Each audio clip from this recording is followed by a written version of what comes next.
So guys, try natin to. Ang tagal ko na itong nakikita sa TikTok. Nagkikrave na ako. Although alam ko naman talaga yung lasa nitong mango na to. Ang hindi ko lang maintindihan. Masarap ba siya kapag may ganito? Ito pa, hindi mo kinaya. May pa-chopstick pa. Kukuha muna tayo ng isa.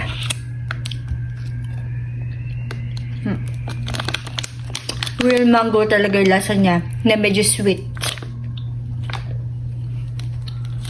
So ngayon, try naman natin.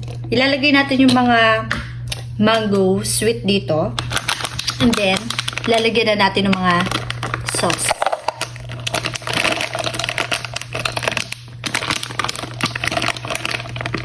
So siguro wag ko ilahat. Baka kasi di ko magustuhan yung lasa, pero ayan, ganyan lang muna. Eto naman, hindi ko alam, nakalimutan ko yung tawag dito, pero maasim yung amoy niya, pero sige, subukan natin.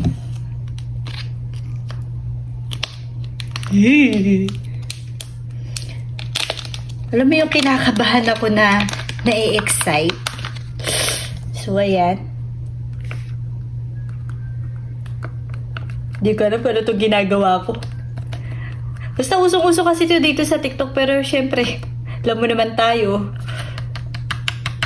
Hindi natin malalaman hanggat hindi natin natatry. Tapos meron silang, eto. Di ko rin alam kung ano to. Diba? Lahat na lang di ko alam. So, ibubuhos natin. Ayan.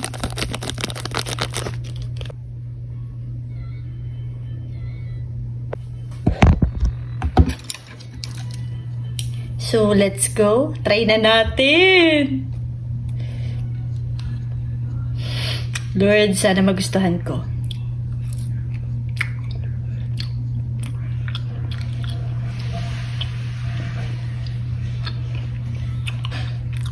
Maasim na matamis na maalat, hindi na masama. Masarap. Masarap siya. Gusto ko siya. Okay siya sa akin. Although ang weird na lasa niya.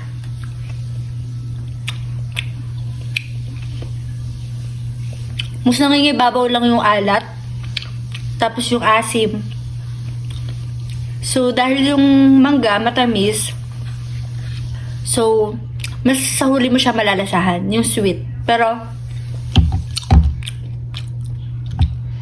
9-10.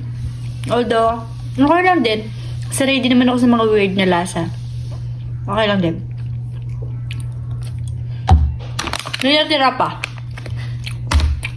So, kung gusto nyo matry, guys, nasa Yellow Basket yung link. Subukan nyo na rin. Help.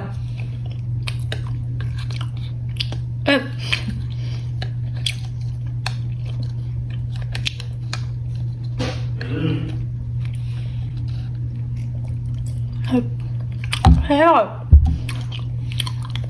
May pa-freebies pa sila na ganito. Favorite ko to. Binibili ko to ng grade 1 ako. Check out na.